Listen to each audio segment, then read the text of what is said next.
the idea, why was it started, is to learn from each other through these international studies. So to look at the world as an educational laboratory, that was what they wanted at the time. So, and probably most of you know this citations from Fosche actually, that if custom and law define what is educationally allowable within a nation, the educational systems beyond one's national boundaries suggest what is educationally possible. And I think this is the perspective. It's not about competing, but it's more about comparing and learning from each other. That's where all of this is coming from. And I think sometimes we are forgetting that this is the aim, and still, in at least my perspective, should be the aim. So they started with their considerations about a pilot 12-country study, which was conducted in 1960.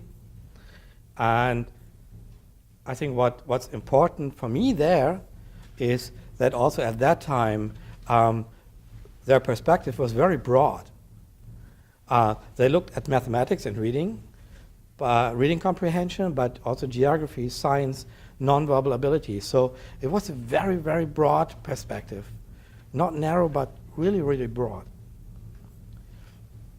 And at that time, the study demonstrated the feasibility of international studies. And if you read the study report, the major outcome at that time was that researcher centers across the participating countries participated and cooperated effectively.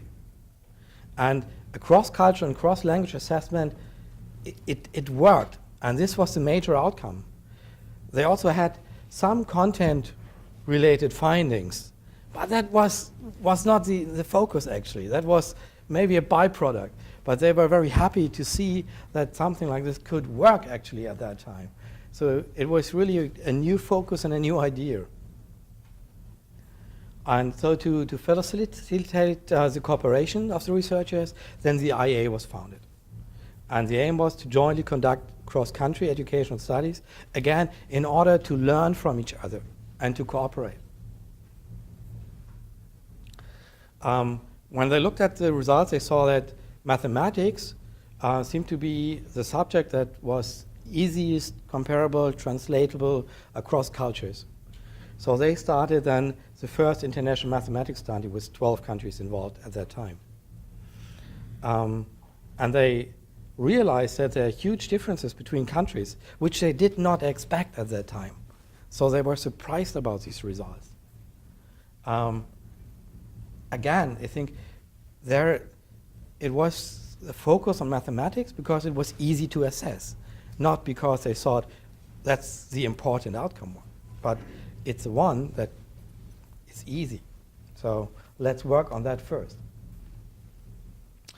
And then in the 70s, beginning of the 70s, there was a sixth subject, And again, the focus was very broad. It was about science, reading comprehension, literature education, English and French as foreign languages, and civic education already at that time. So again, it was not, let's do something what is important for work or so. It was education in a much broader sense. And not only in terms of subject, but also what they looked at. They looked at the interest in the subject, motivation of students, attitudes, methods of teaching, school practices, and that was done at that time. So things that we are now discussing again here, which we all feel that it's important to look at it. So then I'm listing, I also have a graph like Aaron with number of studies, and you see his number of studies is increasing. But it's not only the number of studies, actually. These are all IA studies, and you see it's quite diverse also in terms of what is covered. So we have the SIMS, the Second International Mathematics Study. Then there was a classroom environment study, where they looked at how are the classrooms equipped. Then the Second International Science Study, a written composition study, something that researchers now would, again, like to dream of, because it's very fascinating and a wonderful subject to look at. They also, at that time, In the 80s, there was the first start of the pre-primary project, which looked at pre-primary education, so before entering ISCED level 1, actually. Then we have the reading literacy study, which was also where I was first involved in the 1990 around, which was again picked up with the first Pearl study. Then the computers in education, language education. Then we have for computers also the SITE study, the second information in technology study, which now transferred into ICILS, information in international computer information literacy study. In the 95, they started the TIMS cycle, which is now conducted every 4 years, and I elaborate a little bit more on that. Also, civic and citizenship education was on the agenda at that time and still is. And also the Pearls assessments for grade 4 reading. And we also had a study on the teacher education for math teachers. So you see it's a lot of studies and different perspectives. So we always want to look at not only core competencies, but in education in more general. So the aims of the IA studies were, and still are, to show that studies can be conducted in different countries, to develop an international framework for studies. And I talked also to colleagues from OECD recently, and what we saw is we are taking for granted that countries have also national assessments, that they look at it, that they have the systems, that they have the capacities to do all of that. Actually, that's not always true. We see that a lot of countries start their assessments by participating in international studies. And by participating in the studies, they learn the techniques and everything that's behind it. And after that, they set up their national assessment systems. So it's more than the study and study results, but it's a huge learning possibility. So countries learn. It's acquisition of knowledge, how to do something like that if you want to look also into your national system more closely. And for me, the last point, very, very important also, always to learn from each other. And it does not mean we are transferring the Finnish educational system to the world because it's successful in transferring mathematics or science skills. No, it means we're looking at other countries, see what are the procedures there, the inputs, the processes, and we can see what are the outcomes there. So it is not just blindly copying other systems. That's not meant here. But it's learning what's also possible, what are different approaches for education. In the beginning, IA studies were purely academic research projects. What we saw then that in the 1990s, that was something that's also in Germany always coined as the empirical shift, so that politicians acknowledge the value of empirical educational studies. And at that time, there was a change also in how these studies were conducted. When the reading literacy study was done, it was sometimes a fight against the policymakers to get the study running. And there was barely support from policy sector in most countries. Some countries, yes, but in most countries, not. But from that time on, there was a lot more support from policy level.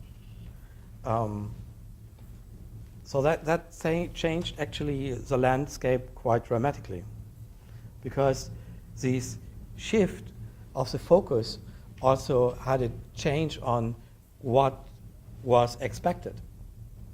And as we heard, and it's true that the first report, it took 15 years to come out. And the last report, even more than 20 years from the first study of coming out.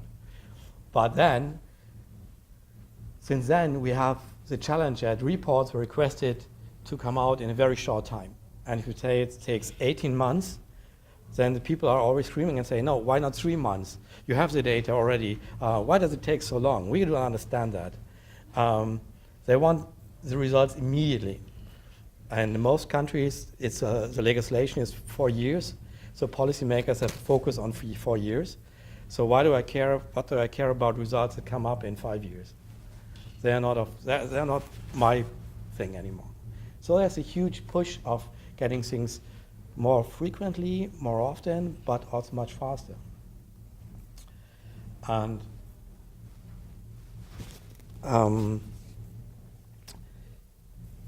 there's one thing I also want to mention, since it's also the question of these league tables. And these league tables, they are presented everywhere. They're in the reports, actually. But they're hugely discussed, and they were also discussed within the organization. I remember that in 1990, for the reading literacy study, there was a huge discussion about, do we publish a league table with rankings? And it was hot discussions, I can say. And finally, the result was, yes, we publish them. Not because we think they're important, but the experience from previous studies was that if we do not publish them, then someone else will make them up. And in the past, they've then been done wrongly. So the reason was then, okay, then let's bite the bullet. We do it, not because we think it's important or relevant, but at least then we know that it's done correctly. But that was not the focus. And it's still, I think, my opinion still is that these league tables and these rankings are quite misleading, and they're not getting to the point, and sometimes they even cover the real messages in the data, actually. So what are we doing currently? We have the TIM study, which is the Trends in Internet Mathematics and Science. It assesses grade 4, 8, and 12 in a grade-based assessment, and it's been conducted every 4 years since 1995, and we have up to 70 countries participating in that. TIMS is curriculum-based, and it's based on the model that's also going back to the 1950s, 1960s, actually, looking at intended curriculum, implemented curriculum, and achieved curriculum. Because also, as we discussed this morning, there is sometimes a disconnection between the curriculum and the intention of policy, and then what's actually happening in classrooms, and even worse than what's later on coming out. It's something that is looked at. It's always an assessment of intact classes, so that we have a classroom connection and can see what's happening. And it has a wide background information on student level, teacher level, principals, from parents, and we also have a country questionnaire to put everything in perspective. The progress in international reading literacy study assesses reading literacy at the end of grade 4. And that's been conducted every 5 years since 2001 with around 60 countries all the time. Again, the same, it's curriculum-based, based on the idea of the intended, implemented, and achieved curriculum. And so that's all the same. We have the International Civic and Citizenship Education Study that investigates the knowledge and understanding of civic and citizenship of 8th graders. And at the moment, there's a new cycle with the main survey next year. We have an International Computer Information Literacy Study, which assesses the computer literacy competencies of grade 8 students in terms of receptive but also productive competences in electronic environments. And we had 21 educational systems participating in 2013. The results were presented last November, and I will show some of the results just now. Selected results, so what can they offer? What we can see is actually we can look at trends. And for example here, how the outcome in terms of mathematics achievement of 8th graders changes over time. We can also look at, for example, gender differences. So in science, 4th graders, we can monitor how also this changes over time. We can also look at the mathematics, and this is also gender differences in different countries, so that you see how this is working. So it's system monitoring that we can do and provide information on trends, how this is changing. Also TIMSS and also PEARLS publish always not only averages for each country or subgroup, but also percentage of students reaching certain benchmarks, so different levels of achievement in the different subjects. And what I want to show, since the ICILS results, the computer study just came out last November, we had, for example, one of the items there, the test items, was to present an email to students and asking the students who else received that email. And what we saw for that one is that around 70% throughout the countries of the students got it right, which means, on the other way, that 30% of the students in these countries were not able to even get this very basic information. Who else receives an email that I'm getting, to look it up in the email header. So also for the ICILS study, we had proficiency levels. And for me, what I saw there is that in all countries, there were quite a number of students which did not even have the basic competencies that we are expecting them to have, actually. And the highest proficiency level was reached only by a very, very minimum percentage in each of these countries. When we looked at that, we also found very interesting that there's always this myth that if it's with computers, boys must be better. Actually, we found in this computer literacy study, we found the opposite. In all but one country, girls outperformed boys statistically significantly.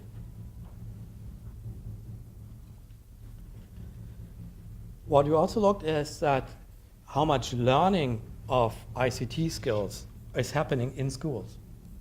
And we saw a huge discrepancy that ICT is used in schools.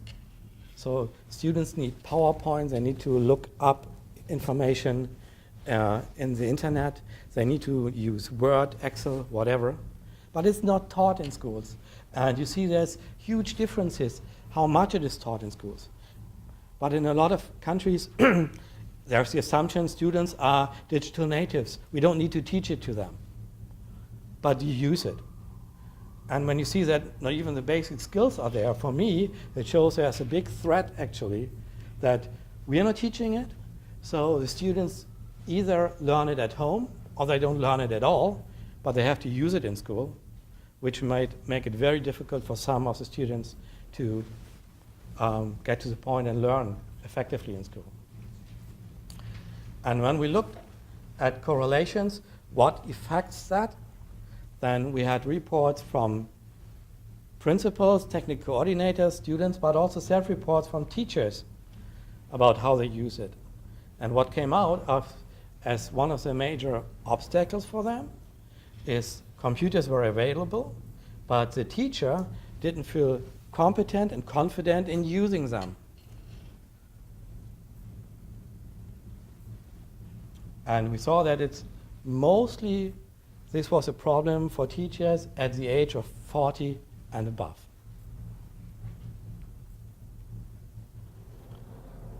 So having said all that, you might have realized that I didn't focus on any league tables because I think it's not interesting. What's important is the message behind in the data, which is the same for all the countries. So let's focus when we look at the data on these aspects. I think that's the important one. And of course, we did a little research on the publications that used TIMSS and PEARLS data within the last 2 years. And I said, this is where the value of these studies is.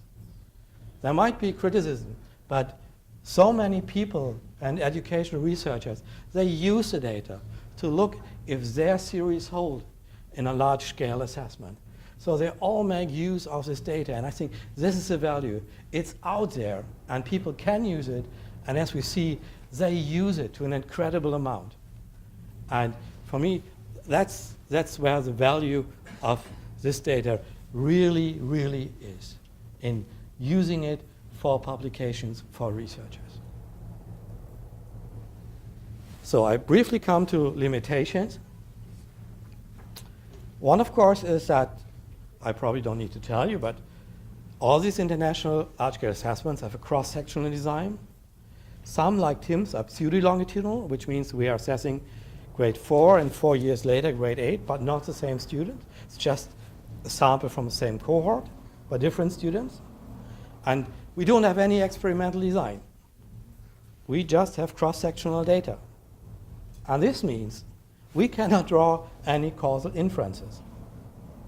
I mean, there are today some economists who apply some theories there and some things that they learned there, but I think they all have some very difficult claims that they have to make in order to use these methodologies. So we cannot state, for example, better equipped schools causing better educated students, not based on that data. This is not. We can see that there are correlations, but not a causational relationship. Or more homework has a positive or negative effect, whatever you want, on the student's achievement. We see correlations, but not that kind of information.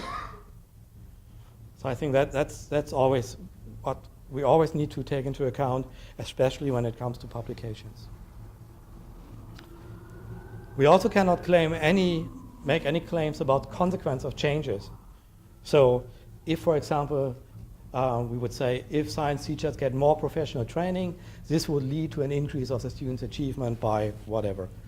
We can't say that, not based on our study data. We always have to keep that in mind. We have limitations. And I think that's very important always to keep in mind and be very careful. And I know it's sometimes difficult for researchers since you're talking about explained variance and you're talking about effect sizes.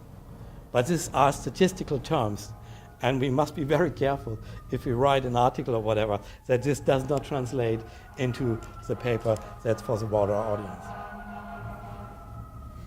We're in New York. As I said, I think one other problem is the focus on the rankings. And I see that if rankings from international large-scale assessments are increasingly coming into focus, then the consequence is that they are becoming a high-stakes assessment, not for students, but on a country level. And I think we are all aware of effects of high-stakes assessment, and all of these effects then also apply to these kinds of studies, actually. And we already found, for example, that in some countries, the curriculum is changed with more emphasis on mathematics, science, reading, on the expenses of social science. But it's a focus on what we measure becomes a benchmark, and people try to be good at that benchmark, and sometimes lose the perspective that education is more than just these basic skills and more than creating the workforce of tomorrow. And I think this is a huge problem, and we have to really see how we address it. So what can we do? I think we have to make sure, this is my opinion, and I'm happy to hear others as well, actually. But first we have to make sure that the data is used, and it's used wisely in a good manner. We must make sure that the data is not overinterpreted, because I see that there's a big risk, and that's what can easily happen, that researchers are taken away by results. And I think it's also important that these studies have a broad focus and not just narrow too much on specifics. But if you look at education, you should also really look at education and not just at math and science achievement or whatever. And I think we have to look that the focus is on real outcomes rather than simply on the rankings. And with that one, I thank you for your attention.